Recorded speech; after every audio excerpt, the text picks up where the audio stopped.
Manakala masalah HAM ini tidak terselesaikan, bisa saja perubahan konstitusi melalui people power juga akan terjadi. Nah, ini yang harus hati-hati rezim hari ini. Makanya titip pesan kami dari GNPR yang dimana di situ ada 11 presidium yang diwakili oleh para ulama dan tokoh nasional masyarakat.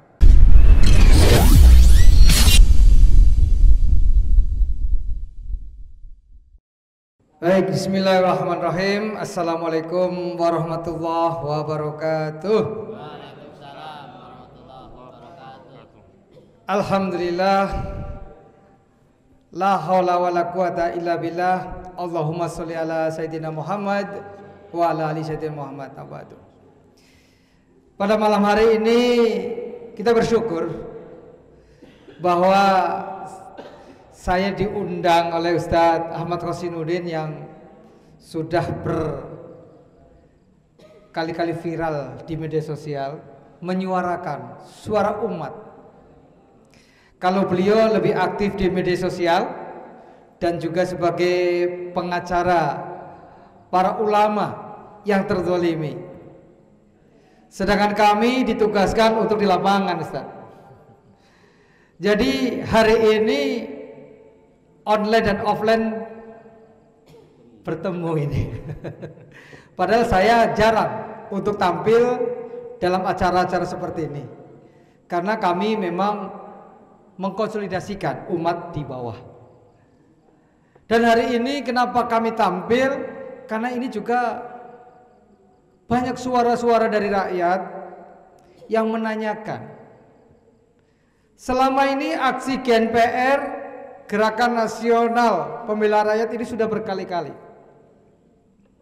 Mungkin kita ingat waktu itu ada Akbar 1, Akbar 2, Akbar 3 sampai Akbar 4. Yang intinya pertama kali adalah bagaimana kenaikan harga BBM yang begitu tinggi untuk diturunkan karena sangat menyengsarakan masyarakat. Namun tidak bergeming. Rezim ini gak bergeming, bahkan tenang-tenang saja gitu, dan kondisi rakyat semakin sengsara. Nah, kemudian terakhir, karena ini juga menyuarakan suara rakyat, kasus KM 50. Presiden Jokowi waktu itu menyampaikan bahwa ingin menyelesaikan permasalahan HAM di Indonesia. Bahkan sejak tahun 65 disebutkan. Namun yang pada saat terjadinya kezaliman di era dia ini gak diurusin gitu, ngurusin yang lalu-lalu. Nah inilah makanya kita ingin menyampaikan bahwa ini loh Pak Jokowi, ada masalah HAM di depan Pak Jokowi. Jadi Pak Jokowi yang sebentar lagi akan selesai masa tugasnya, tolong diselesaikan tugasnya yang lebih baik. Nah sehingga umat ini mempertanyakan. Di antaranya selain KM 50 juga ada kasus Kanjuruhan Malang, iya kan? Kemudian ada kasus 2122 Bawaslu yang terbunuhnya anak kecil yang tidak berdosa. Nah hari ini umat itu mempertanyakan kepada Pak Jokowi itu khususnya ataupun rezim ini secara umum. Apa sih tugas yang sudah dilaksanakan? Namun lucunya, pada saat orang-orang ini ingin melakukan perubahan yang lebih baik pastinya, kok kayaknya akan dijegal itu, kalau saya melihat itu dijegal, dihalang-halangi. Padahal perubahan itu sangat penting untuk menuju yang lebih baik pastinya. Nah, kita tahu bahwa Pak Jokowi ini oleh Bu Megawati sering dikatakan hanya sekedar petugas partai. Padahal kita tahu bahwa kalau sudah menjadi presiden itu ya sudah milik kita semua masyarakat Indonesia, bukan hanya milik satu partai saja.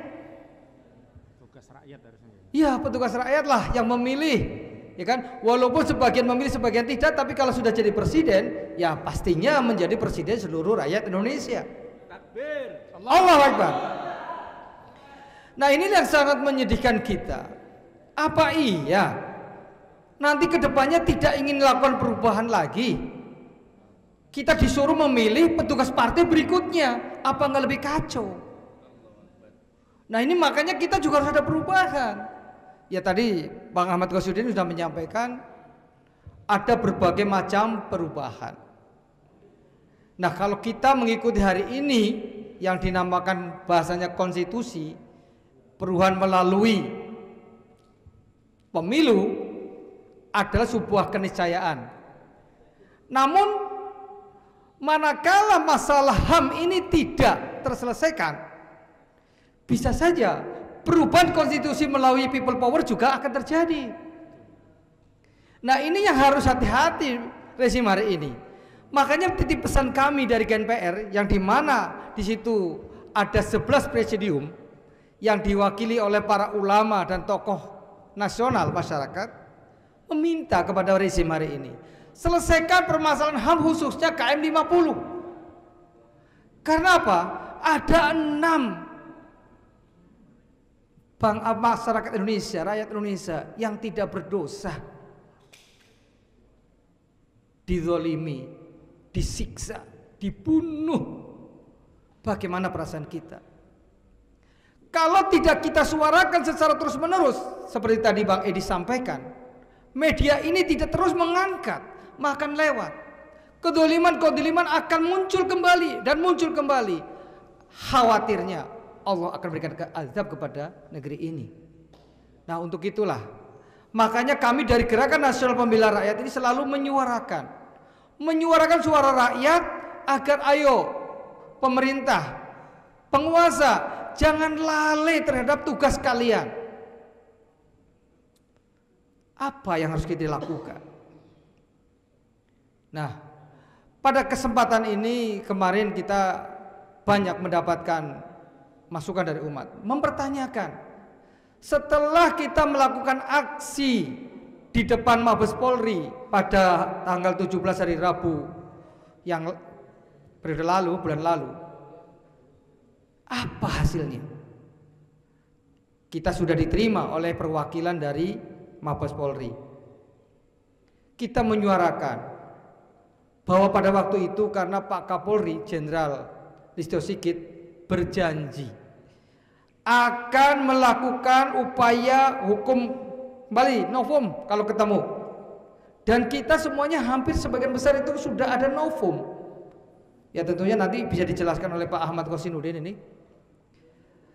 Kalau novum sudah ada, ayo dong segera dibuka. Jangan menjadi beban pemerintahan berikutnya. Kita waktu itu setelah aksi kita menyurati sekitar 31 instansi. Di antaranya di kantornya Pak Mahfud MD. Menko Polhukam ya. Biasanya Pak Mahfud ini bersuara kalau ada masalah keumatan. Tapi setelah kita mengirim surat tidak pernah dibicarakan. Sampai hari ini pun kita belum mendengar apa responnya. Tentunya umat bertanya, apa bedanya kasus KM 50 dengan kasusnya Yosua? Kasus Yosua hanya 1 orang. Tapi akhirnya terbuka bahwa di situ ada kedoliman seorang jenderal kepada anak buahnya. Dan seorang jenderal inilah yang memerintahkan juga untuk merusak CCTV. Bisa jadi di KM 50 sama kasusnya. Tetapi kenapa Pak Mahfud MD juga tidak membuka? Apakah setelah kita datang ke Mabes Polri, kemudian kita beramai-ramai ke kantor Pak Mahfud MD? Harapannya begitu supaya Pak Mahfud MD bersuara. Kayaknya harus begitu kayaknya. Nah, inilah umat sebetulnya sudah capek juga kalau sedikit aksi. Nah, kalau saya kapan dan kapannya ya nanti umat yang memerintahkan kita dan melalui presidium pastinya. Nah, terakhir, kalau Pak Mahfud MD juga tidak bersuara, kan semuanya pemimpinnya ke Pak Jokowi. Apa iya kita akan turun ke istana kembali? Dan tentunya inilah yang khawatirnya nanti people power akan terjadi. Bukan hanya KM 50, kasus Kanjuruhan turun, kasus yang lain turun dan sebagainya turun. Jangan sampailah terjadi. Tolong, ini karena bagaimana juga kita harus rasional. Karena apa? Pemimpin atau kekuasaan inilah yang memerintahkan untuk dibuka, pasti dibuka. Palistio, ayo segera buka kembali kasus KM 50. Pastinya masyarakat akan respect dan hormat kepada Pak Listio apabila hal ini dibuka. Dan tentunya akan sangat respect manakala hasilnya dibuka di depan umat bahwa memang KM 50 ada kasus-kasus yang terjadi pelanggaran HAM. Karena ada 6 anak bangsa yang dizolimi, dianiaya dan dibunuh. Ini belum pernah dijawab secara lebih lengkap. Karena disinyalir bahwa persidangan yang kemarin itu adalah persidangan dagelan. Khawatir kita akan diazab oleh Allah sehingga kita menjadi negeri yang lebih hancur ke depannya, mendapatkan pemimpin yang lebih tidak baik.